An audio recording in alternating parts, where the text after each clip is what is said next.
Mulai đi. Vậy kopi em.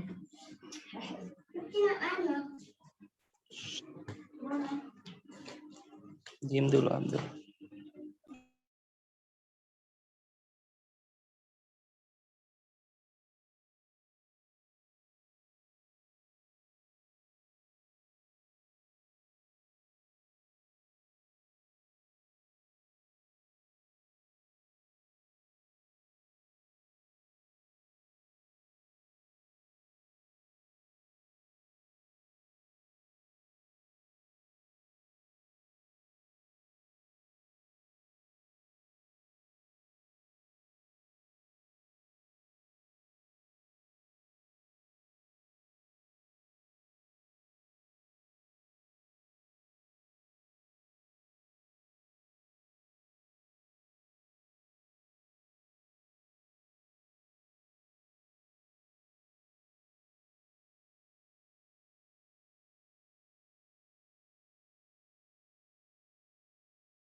Ya, bismillah.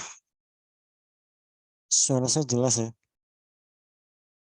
Jelas, Ustaz. Oke, baik. Cek. Oke. Ya, bismillah. Assalamualaikum warahmatullahi wabarakatuh. Alhamdulillahi ala ihsanih wa syukru lahu ala taufiqih wa amtinanih. وأشهد أن لا إله إلا الله وحده لا شريك له تعظيما لشأنه وأشهد أن محمدا عبده ورسوله وداعيا إلى رضوانه اللهم صل على محمد وعلى آله وأصحابه وإخوانه.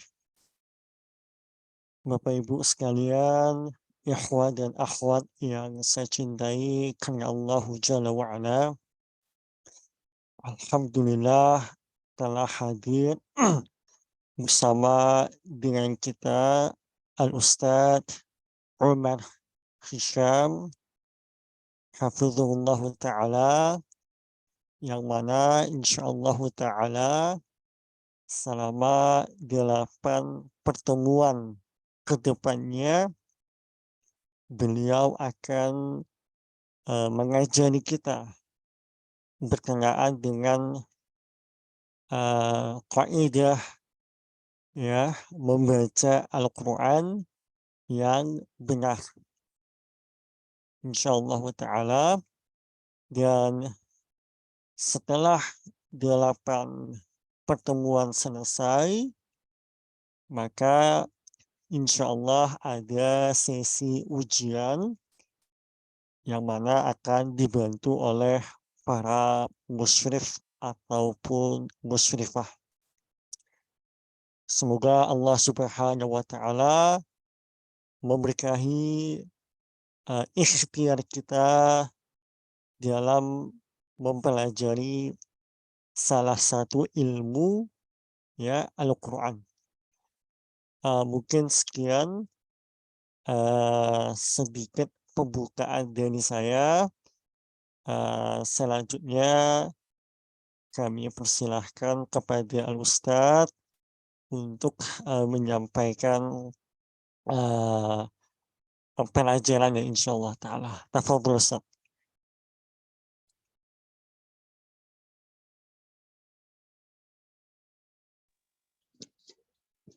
Bismillah. Cek suara saya jelas? Jelas Ustaz. Baik, jazakumullah khairan. Bismillahirrahmanirrahim. Assalamualaikum warahmatullahi wabarakatuh. Alhamdulillahirabbil alamin.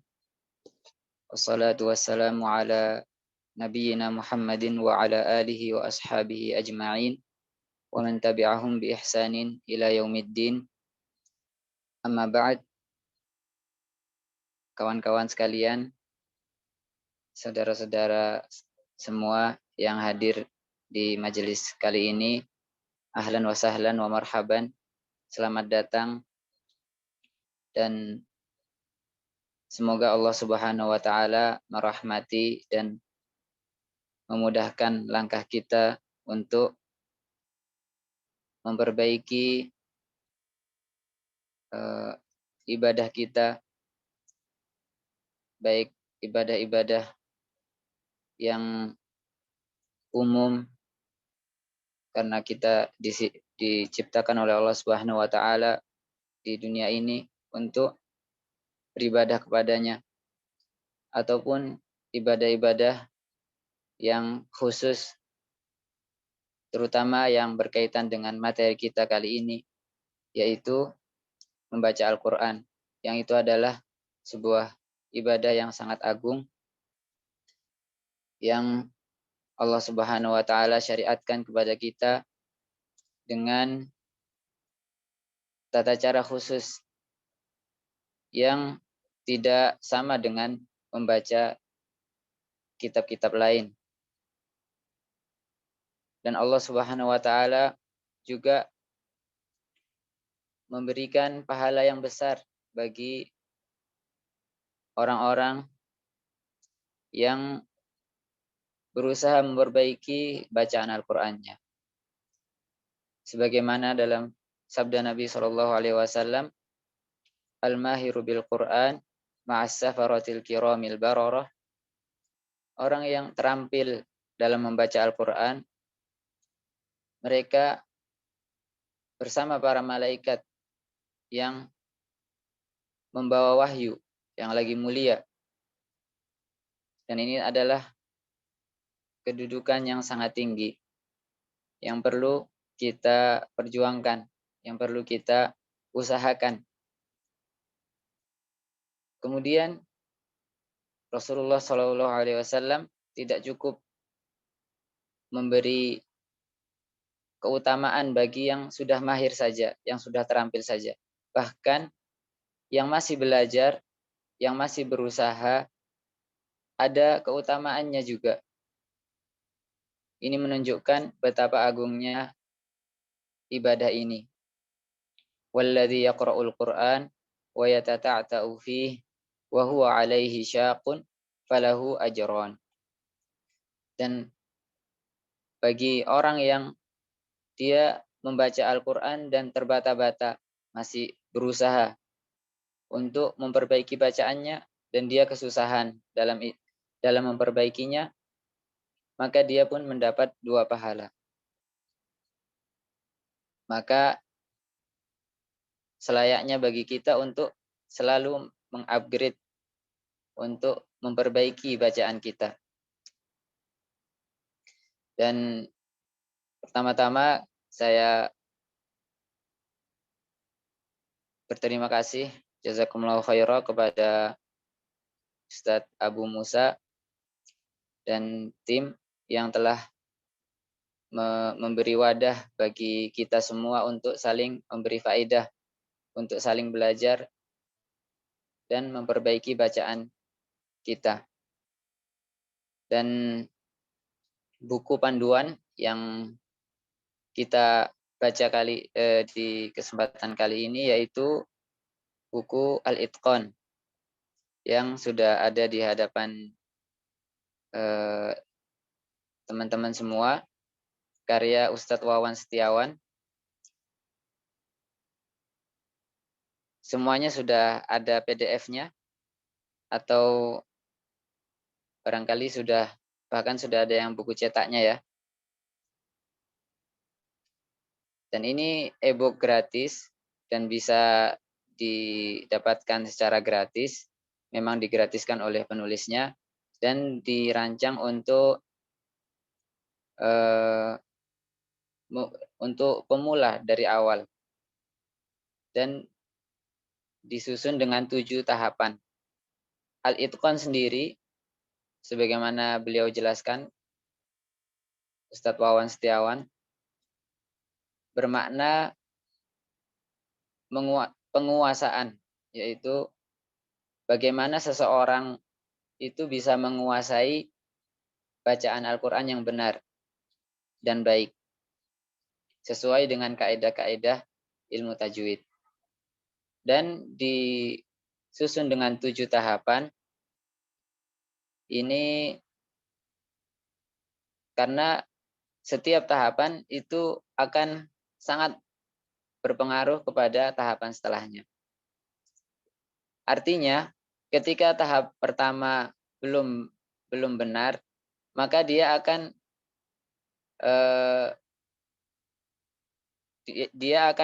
mendapat catatan di titik itu di tahap-tahap selanjutnya.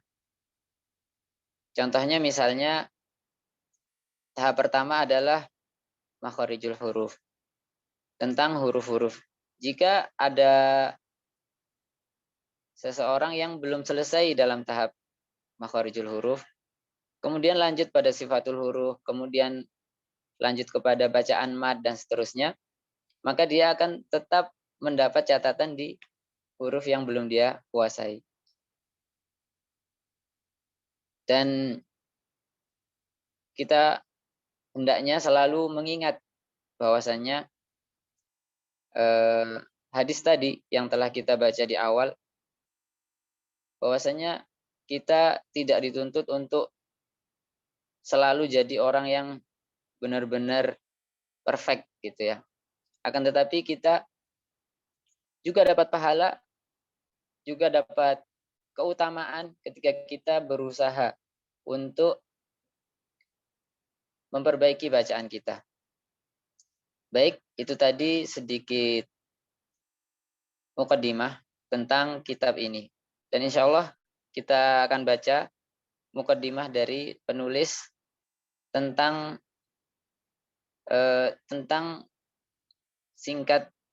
gambaran singkat dari buku ini. Insya Allah yang belum ada PDF-nya bisa di-share oleh panitia atau nanti di akhir pertemuan insya Allah kita share link download PDF-nya.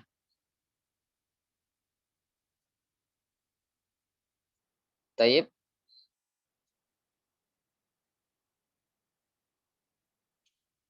Di halaman ketiga beliau menjelaskan bahwasanya kitab ini gratis, bisa digunakan untuk umum,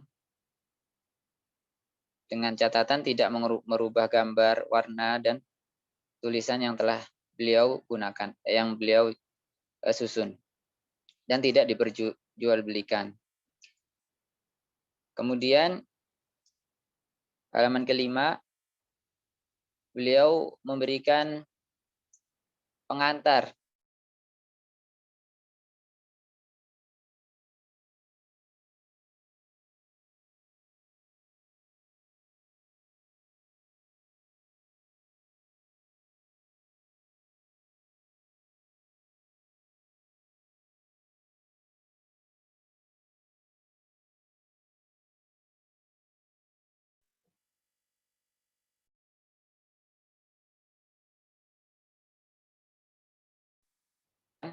dan ini sangat penting dalam mempelajari suatu ilmu. Belajar, hendaknya kita mencintai ilmu yang akan kita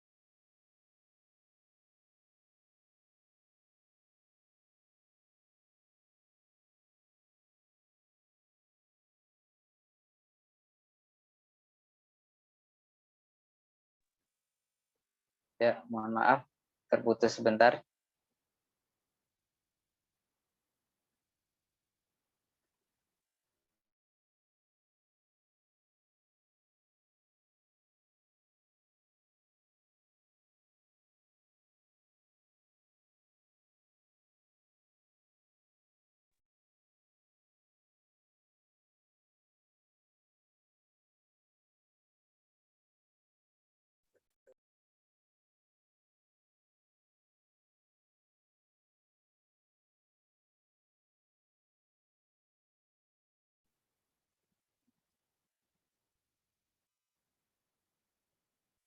Cek.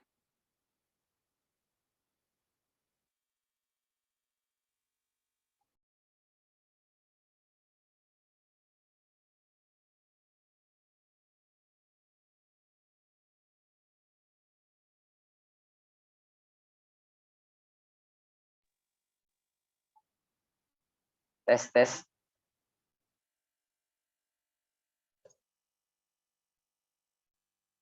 Halo, bisa didengar? Jelas ya, jelas. Baik. Jazakumullah khairan. Kita lanjutkan. Di sini beliau membawakan beberapa motivasi baik dari Al-Qur'an dan asar sahabat dan juga dari sabda Nabi Shallallahu alaihi wasallam untuk memperbaiki bacaan kita. Salah satunya Iqra bismi rabbikal ladzi khalaq. Allah Subhanahu wa taala berfirman, bacalah dengan menyebut nama Rabbmu yang telah menciptakan.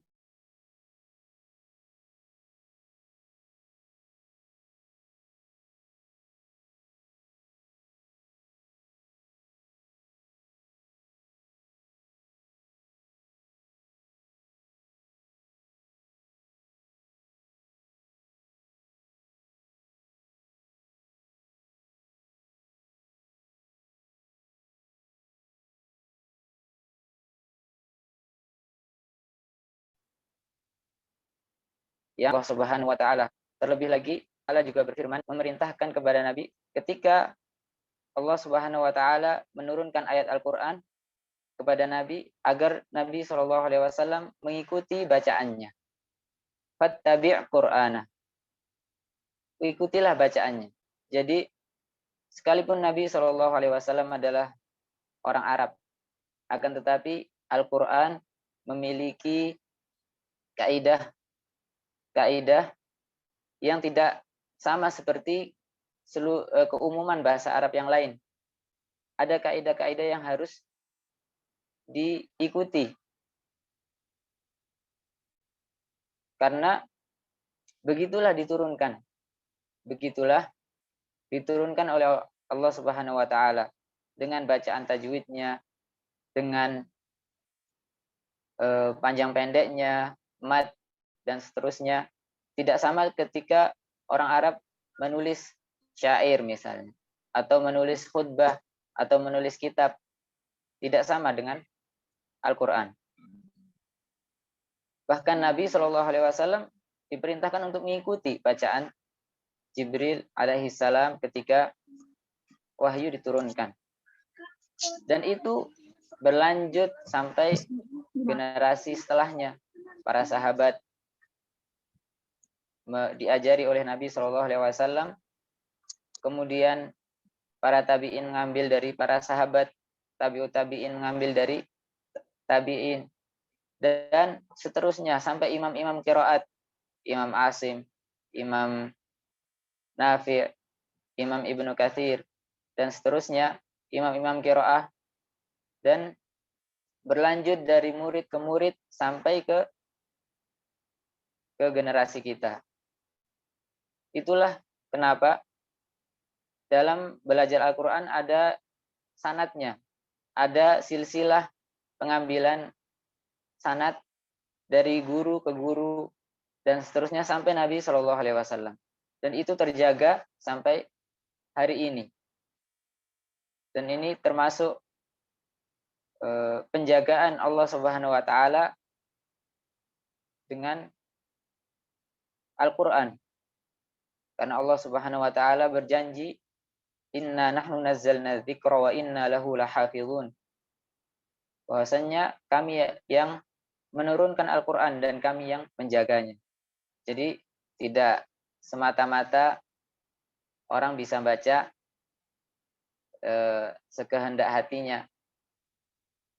Asal bisa bahasa Arab, asal baca, maka ini tidak bisa karena harus sesuai dengan bagaimana diturunkan. Kemudian firman Allah Subhanahu wa taala, "Warattilil Qur'ana tartila." Bacalah Al-Qur'an dengan tartil. Salah satu makna tartil yang dijelaskan oleh Ali bin Abi Thalib radhiyallahu anhu, tajwidul huruf wa ma'rifatul wuquf.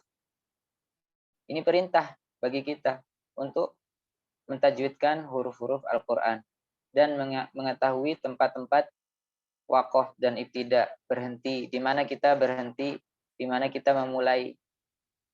Dan ini semua tentu saja ibadah yang agung yang kita mengharapkan darinya ridha Allah Subhanahu wa taala.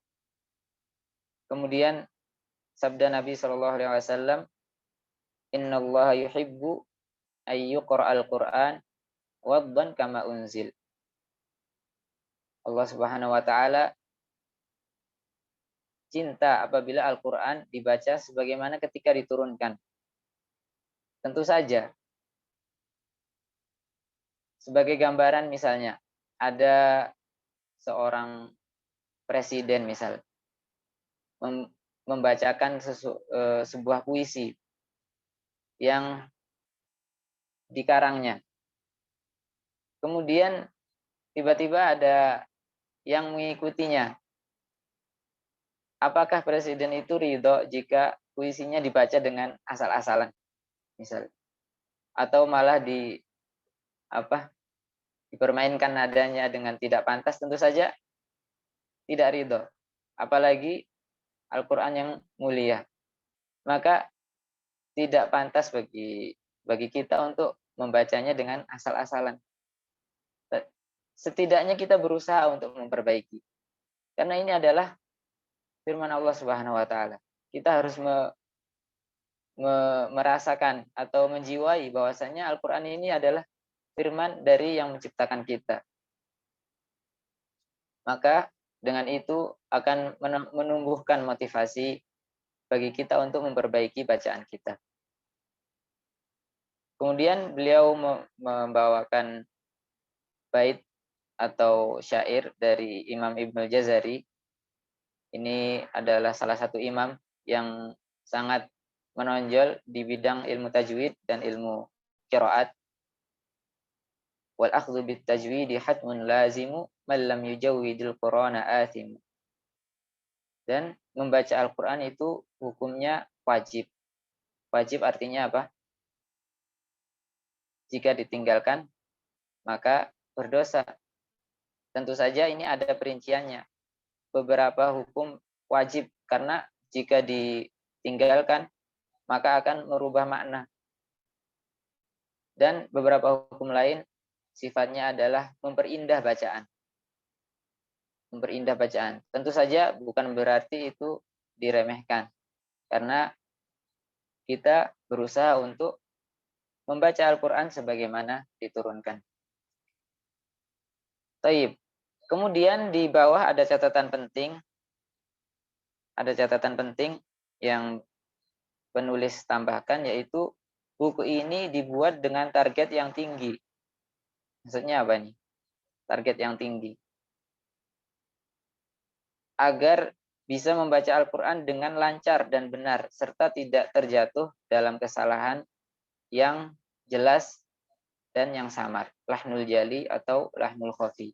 Jadi diharapkan dengan buku yang sederhana ini, yang bisa digunakan untuk para pemula, akan tetapi targetnya adalah agar para pembaca buku ini yang mempraktekkan buku ini bisa membaca Al-Quran dengan kualitas yang tinggi, yang bagus.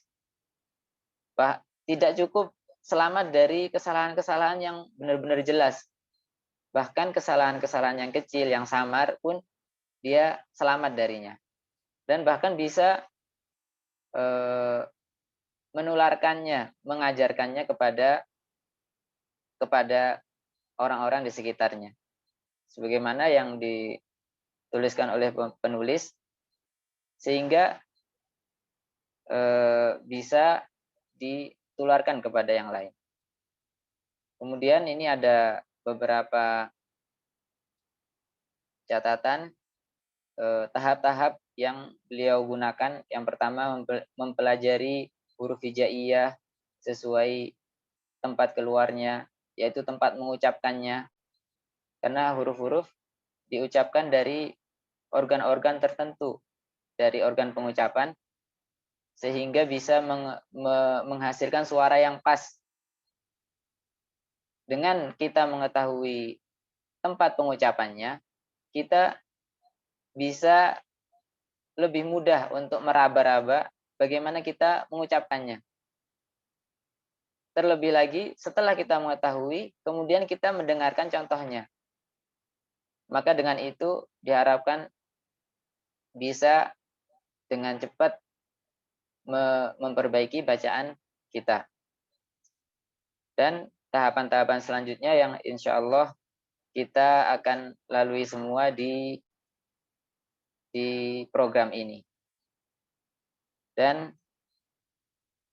kami meminta tolong kepada Allah Subhanahu wa taala, beristi'anah kepadanya untuk bisa menyelesaikan kitab ini dengan di 8 pertemuan dan bisa membuahkan faedah yang banyak untuk para peserta khususnya dan orang-orang di sekitarnya yang bisa diajarkan. Taib, sampai di sini ada pertanyaan, ada yang belum jelas? Atau ada usulan? Sudah jelas, Ustaz. Taib. Jazakumullah khairan. kita masuk ke halaman selanjutnya. Kitab rujukan dari buku Al-Itqan ini, yaitu Matan Al-Jazariyah, karya Imam Ibnul Jazari yang telah kita singgung tadi. Beliau meninggal pada abad ke-9 Hijriah, tepatnya tahun 833 Hijriah.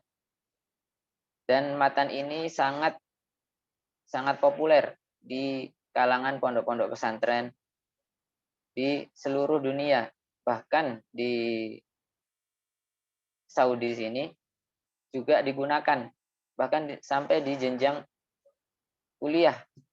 Dari tingkat yang paling dasar sampai ke jenjang kuliah masih digunakan matan ini, tentunya dengan pembahasan yang lebih dalam, saking barokahnya kitab ini. Ya, rujukan utama dari kitab Al-Itqan ini adalah Matan Al-Jazariyah, terutama di penyusunan urutannya. Tahap 1 beliau membawakan makhraj, kemudian sifat, kemudian ketika menyambung huruf satu dengan yang lain akan menimbulkan beberapa hukum yang harus diperhatikan. Tentu saja itu adalah tahap-tahap yang harus diperhatikan agar mendapatkan hasil yang maksimal. Kemudian indikator target yang ingin dicapai nomor 4 yaitu bisa menguasai makhorijul huruf, sifat huruf, hukum tajwid, dan kestabilan bacaan. Ya, jadi tentu saja ini butuh latihan langsung. Karena terkadang ada orang yang bisa membaca satu huruf ketika sendirian. Ketika digabung dengan huruf lain, berubah suaranya. Atau ketika di ayat ini dia bisa baca dengan benar, ketika di ayat yang lain berubah suaranya. Tentu saja ini butuh latihan dan kesabaran, dan tentu saja butuh untuk memohon pertolongan dari Allah Subhanahu wa taala dan mengharapkan pahala darinya. Taib. Dan mushaf yang beliau gunakan acuan di sini adalah cetakan Madinah. Ya, di sini ditampilkan beberapa perbedaan. Mungkin yang terbiasa dengan gambar cetakan Indonesia, mushaf cetakan yang banyak beredar di Indonesia, terutama di beberapa tahun yang lalu, itu seperti gambar yang di bawah ini, yang ini merujuk kepada mushaf yang banyak masyhur di daerah Pakistan, India, dan sekitarnya. Adapun yang di atas ini adalah mushaf Madinah yang dicetak oleh percetakan Malik Fahad yang berada di Madinah dan banyak digunakan di percetakan-percetakan lain seperti di Suriah dan seterusnya. Ada sedikit perbedaan, contohnya Bismillah, alifnya di situ yang cetakan Madinah tidak ditulis ada harokat berdiri, padahal panjang juga, gitu ya. Kemudian Ar-Rahman dan beberapa perbedaan kecil, dan insya Allah akan dijelaskan di tahapan-tahapan selanjutnya. Baik, kita masuk ke pembahasan inti, yaitu tahap 1. Tahap 1 yaitu makhraj huruf. Makhraj huruf. Apa itu makhraj? Makhraj itu kalau bahasa Arab, memang bahasa Arab ya. Makhraj itu diambil dari kata kharaja yang artinya keluar. Dan maksudnya di sini adalah dari mana huruf ini diucapkan. Huruf alif misalnya atau hamzah, dari mana terucapnya? Apakah dari tenggorokan tengah atau dari bagian pangkalnya, atau dari mana. Kemudian misalnya huruf kho, misalnya, apakah keluar dari pangkal tenggorokan atau ujung tenggorokan dan seterusnya. Diharapkan dengan mengerti tempat-tempat pengucapannya, kita akan bisa menggambarkan pengucapannya dengan lebih mudah dan bisa mengucapkannya dengan benar. Catatan penting di sini yaitu tentu saja yang dimaksud di sini adalah tempat pengucapannya sesuai dengan pengucapan orang Arab. Karena kadang ada beberapa huruf yang ada di bahasa lain, mirip gitu ya. Tapi yang dimaksud di sini tentu saja pengucapan orang Arab, bukan pengucapan orang-orang dari bangsa lain. Dan tentu saja yang dimaksud adalah orang Arab ketika zaman Al-Quran diturunkan. Karena dengan berjalannya waktu, orang Arab pun sebagian banyak pendatang yang mempengaruhi lahjah mereka. Yang itu lama-kelamaan terpengaruh dengan pengucapan atau logat orang asing. Nah, yang dimaksud adalah tentu saja sekali lagi pengucapan orang Arab. Contohnya huruf ro. Huruf ro. Ada huruf R di Indonesia, ada huruf R di Inggris. Yang berbeda dengan huruf R yang diucapkan oleh orang Arab. Dan yang mana yang kita gunakan? Tentu saja dalam mengucapkan Al-Quran, kita menggunakan pengucapan orang Arab. Dan sekali lagi, orang Arab ketika zaman Al-Quran diturunkan. Dan itu bisa kita pelajari dengan memperhatikan kaidah-kaidah makhorijul huruf, sifatul huruf yang akan kita pelajari. Baik, itu tadi sekilas tentang makhraj. Kemudian ini adalah huruf-huruf hijaiyah,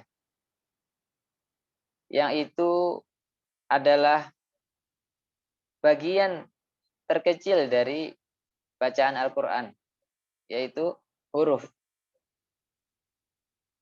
Jika seorang belum bisa menguasai pengucapan huruf, maka tentu saja dia belum bisa menguasai pengucapan kalimat atau apalagi ayat dan seterusnya.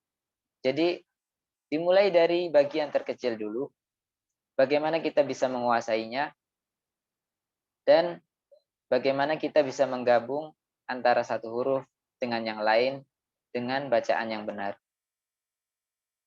Ini adalah nama-nama huruf hijaiyah dari hamzah sampai waw yang berjumlah 29 huruf. Jadi para peserta yang kami hormati, mungkin jika kami tanya kepada para peserta, berapa jumlah huruf hijaiyah yang jenengan ketahui selama ini? Apakah 29 atau 28 atau 30?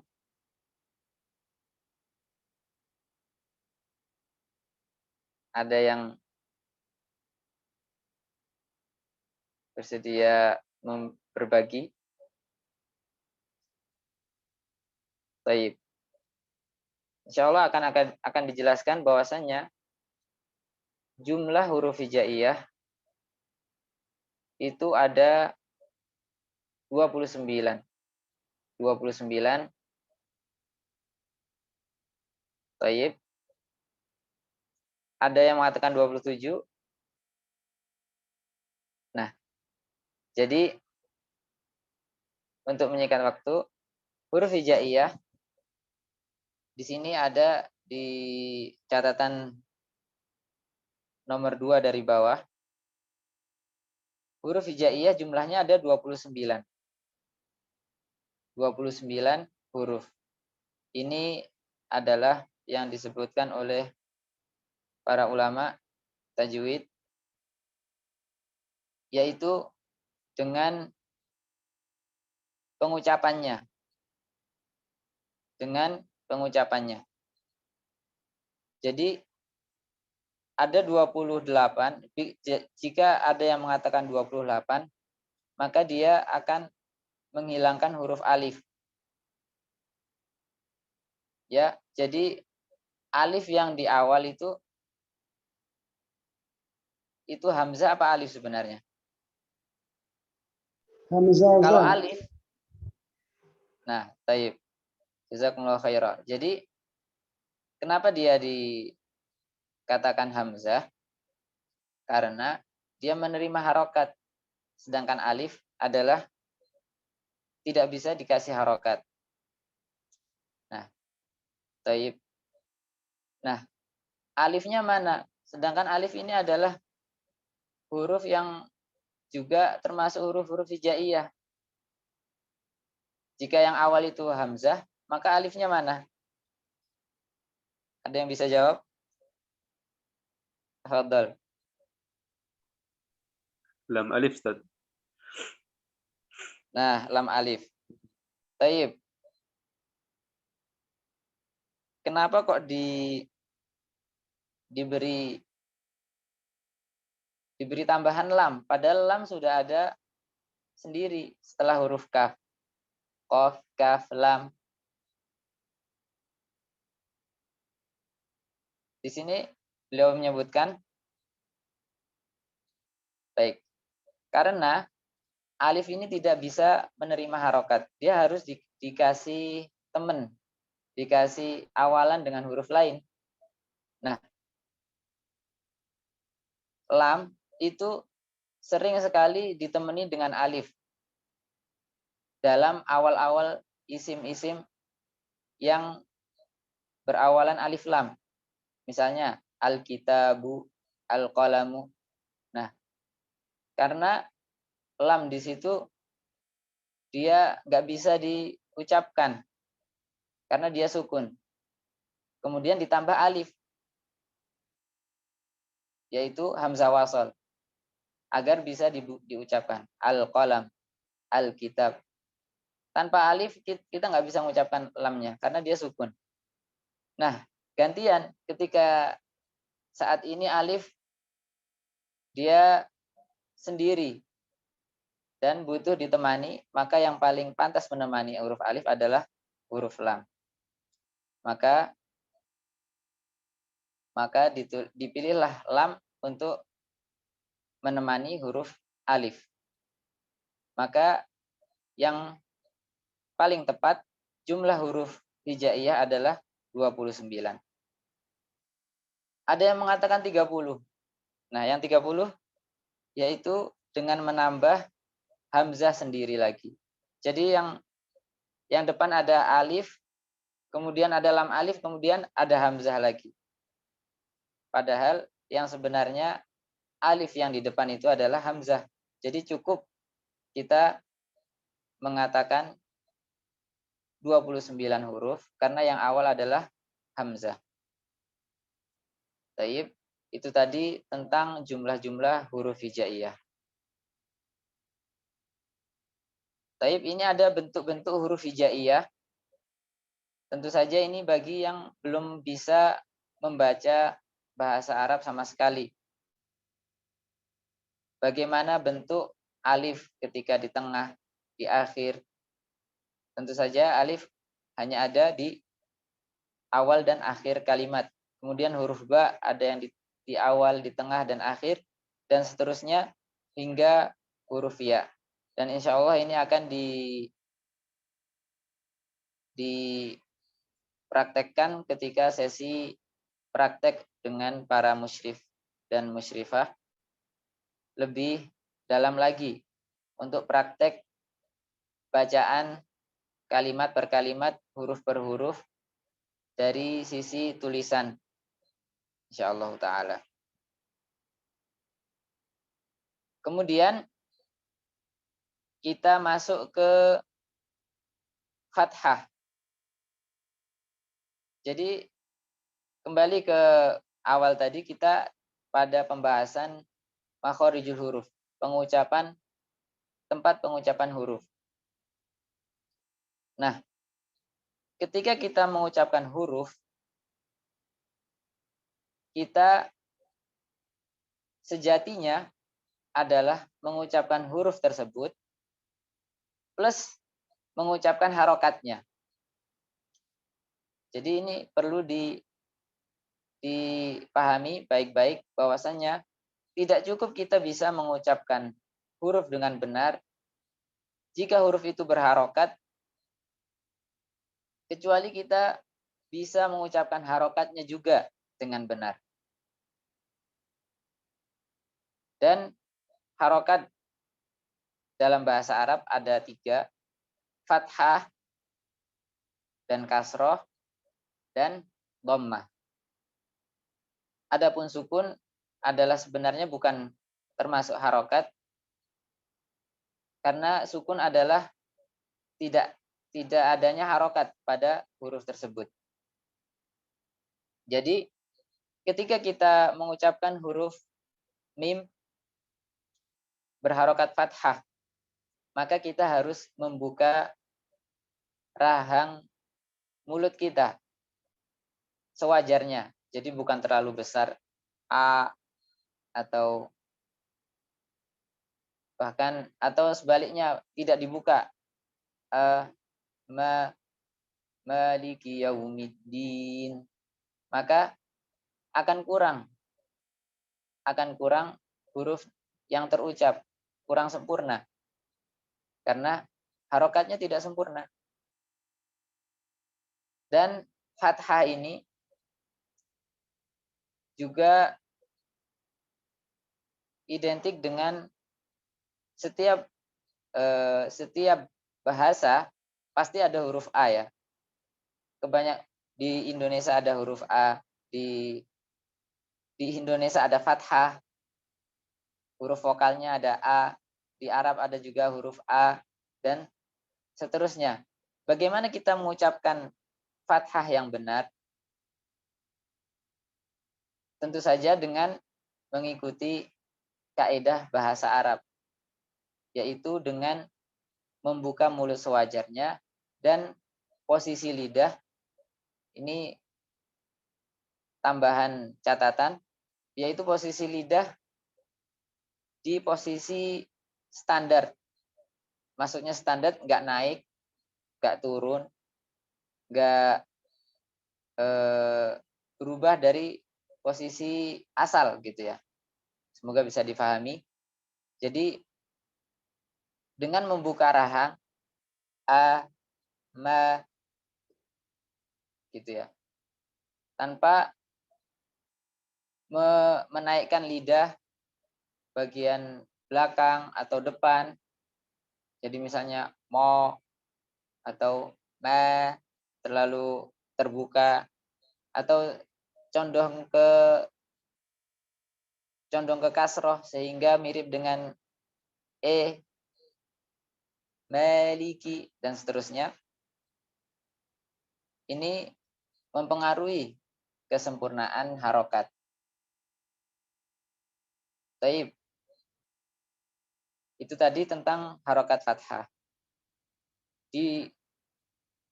Selanjutnya ada fathah pada huruf-huruf tebal. Nah, bahasa Arab tidak ada huruf vokal O. Adanya huruf vokal A, I, U. Fathah, kasroh, dhammah. Akan tetapi fathah ini ada yang tebal, ada yang tipis. Untuk pendekatan, penulis mendekatkannya kepada bunyi huruf O. Jadi contohnya O atau O ya, lebih dekat ke O bukan O. Karena di Indonesia bisa diucapkan O dan O. Misalnya orang ya, orang. Itu O-nya lebih dekat pada pengucapan fathah yang kita maksud di sini. Fathah yang tebal. Adapun contohnya misal apa? Soto gitu ya. Sama-sama O, tapi O-nya di sini lebih jauh dari pengucapan yang benar. Jadi fathah yang tebal di sini dibaca dengan menyempitkan mulut. Beliau beri pendekatan dengan menyempitkan mulut dan berbunyi seperti huruf O. O. Ko. Ma. Ko. A. Ma. A. Ko. Ko. Dengan catatan tidak ada memonyongkan bibir. Jadi bukan ko, ko dengan memajukan bibir. Karena ini fathah, tetap fathah, bukan dhammah yang harus memonyongkan bibir.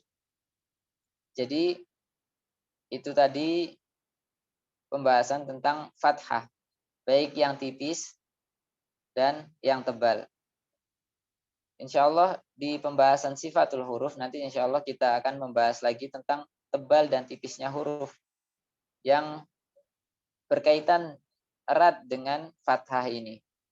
Fathah yang tebal yaitu ketika mengucapkan huruf yang tebal, dan tipis adalah mengucapkan huruf yang tipis. Kemudian mengucapkan kasroh. Kasroh dibaca dengan menurunkan rahang bawah. I. I. Bismillahirrahmanirrahim. I. Jadi bukan sekedar bibir yang turun, tapi rahangnya juga ikut turun sedikit. Rahang bawah, karena kita memiliki dua rahang dalam organ pengucapan, rahang atas dan bawah. Kita turunkan rahang bawahnya. I, bi, dan benar-benar I sempurna, tidak setengah-setengah. Contohnya yang tidak diturunkan misalnya Maliki yaumiddin, jadi kurang jelas kasrohnya, maka kurang sempurna. Kemudian dhammah, yaitu dengan memonyongkan dua bibir. Dhammah itu dalam bahasa Arab artinya mengumpulkan. Dhamma yadhummu, mengumpulkan dua hal atau mengumpulkan sesuatu. Jadi bibirnya dikumpulkan di depan. Jadi dengan memonyongkan dua bibir sewajarnya, bukan berarti dengan sampai sampai benar-benar nggak ada lubangnya gitu. Itu bahkan menjadikan bacaannya nggak jelas. Misalnya mu. Jadi justru kurang jelas. Jadi dimoncongkan sewajarnya. Ami, amumi. Ya. Taib, itu tadi tentang harokat kasroh, harokat fathah, dhammah, dan kasroh yang ada dalam bahasa Arab. Yang ini sangat-sangat krusial atau sangat-sangat penting dalam belajar tajwid. Sangat-sangat mempengaruhi bacaan seseorang. Jika dia berhasil memperbaiki ini saja, titik terkecil ini, bisa dilihat langsung efeknya ketika dia membaca Al-Quran. Ketika dia benar-benar memperhatikan fathahnya benar-benar A, atau kasrohnya benar-benar I, dan dhammahnya benar-benar U, maka akan berubah bacaannya menuju yang lebih baik. Karena ini berulang terus di bacaannya. Di setiap huruf yang berharokat, pasti dia akan menjumpai masalah ini. Jika fathahnya kurang, apalagi ketika hurufnya berbacaan panjang, maka akan sangat jelas ketika fathahnya kurang. Maliki yaumiddin. Jika fathahnya kurang, maka akan sangat jelas perbedaannya. Baik. Ini ada penjelasan tambahan dari beliau. Mengucapkan fathah yaitu sebagaimana membuka mulut ketika mengucapkan huruf alif. Karena alif adalah fathah yang panjang. Kemudian kasroh adalah huruf ya sukun sebelumnya kasroh. Ya, sama dengan mengucapkan itu. Yaitu dengan menurunkan rahang. Dhammah dengan memonyongkan dua bibir. Seperti mengucapkan wawu. Jadi itu tadi tentang itmamul harokat, penyempurnaan pengucapan harokat atau dalam bahasa Indonesianya huruf vokal ya, yang selalu ada di pengucapan huruf-huruf yang berharokat. Dan bagi para musyrif dan musyrifah hendaknya memperhatikan ketika praktek nanti tentang itmamul harokat ini.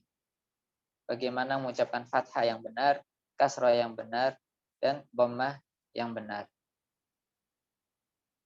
Baik, ini tadi bagian yang paling utama, paling awal dari pengucapan bacaan Al-Quran yang benar, yaitu harokat. Barangkali ada yang kurang jelas atau ada yang ditanyakan atau diusulkan, tafadhol.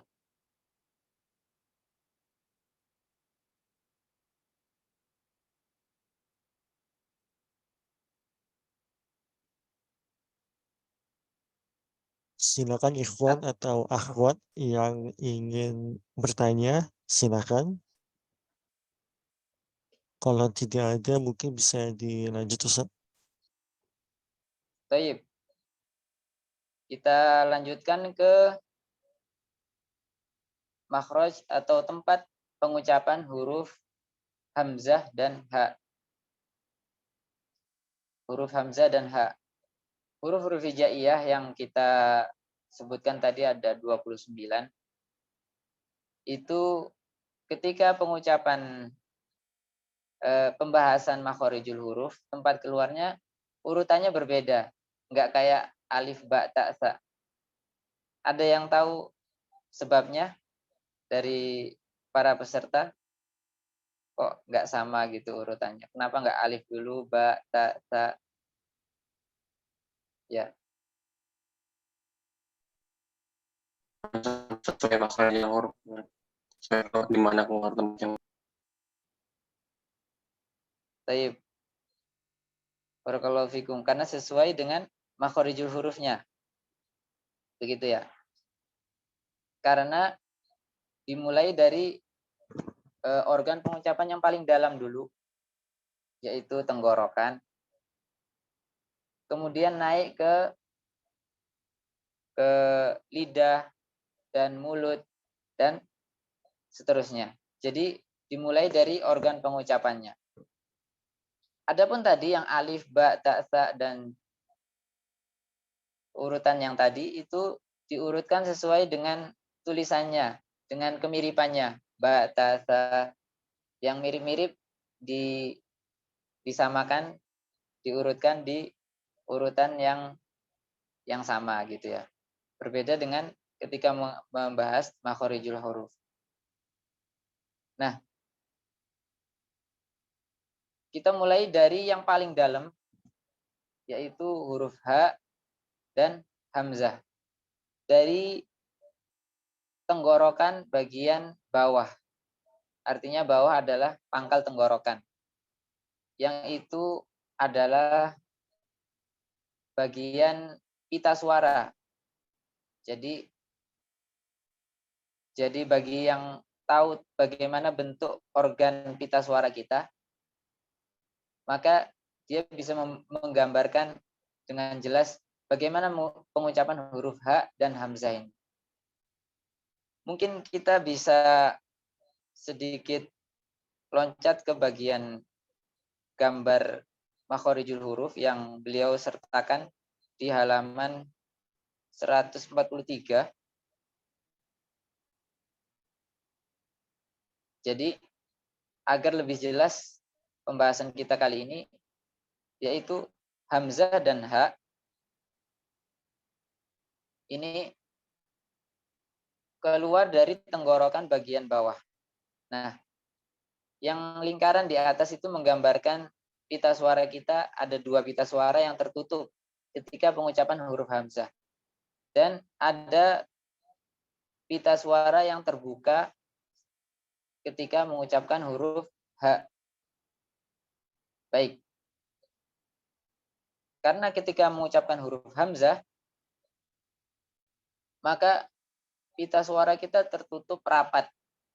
Tidak ada udara ataupun suara yang keluar. Kita praktekkan a.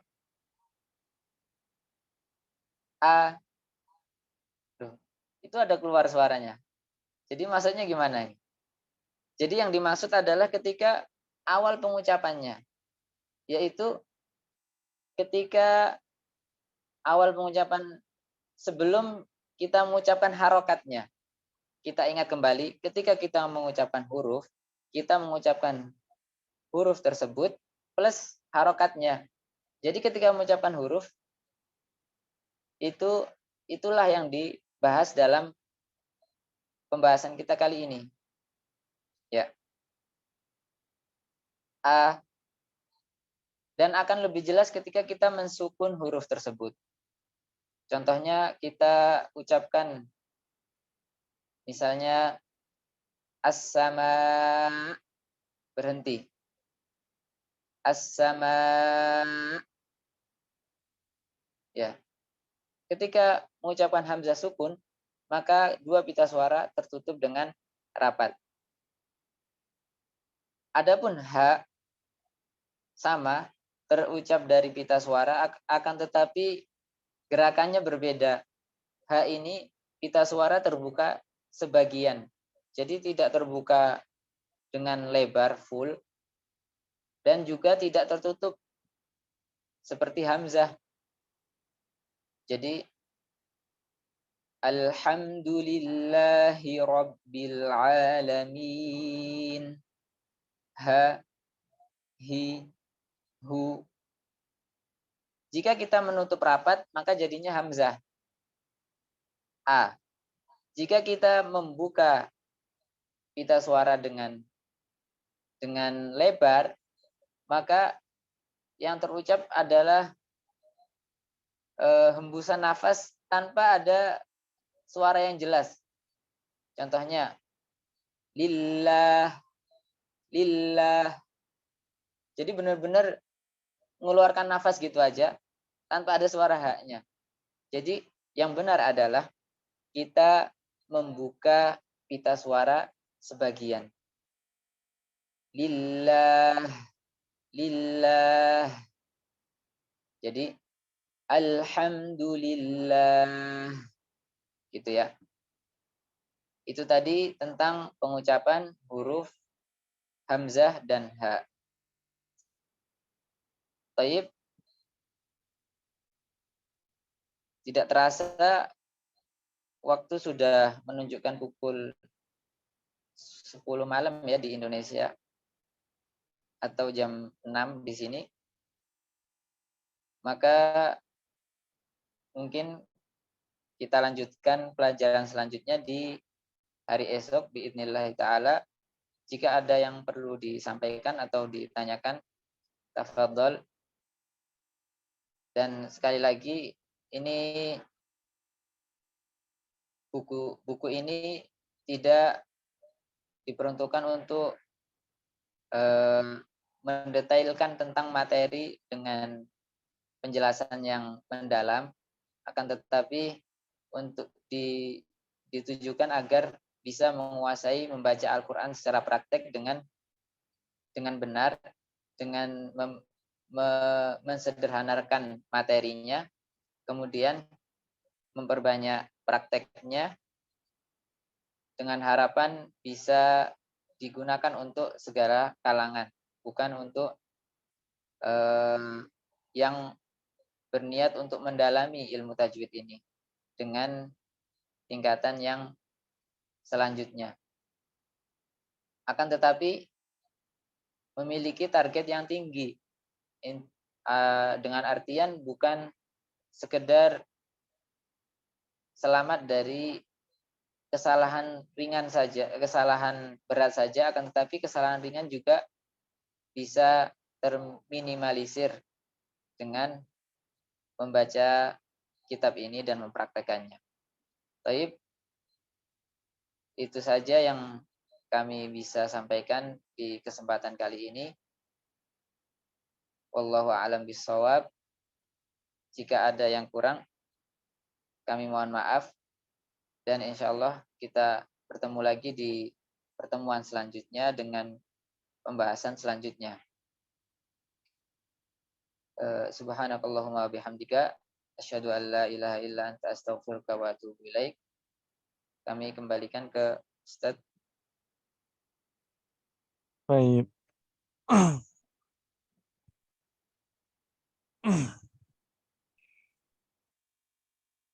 Oke, baik.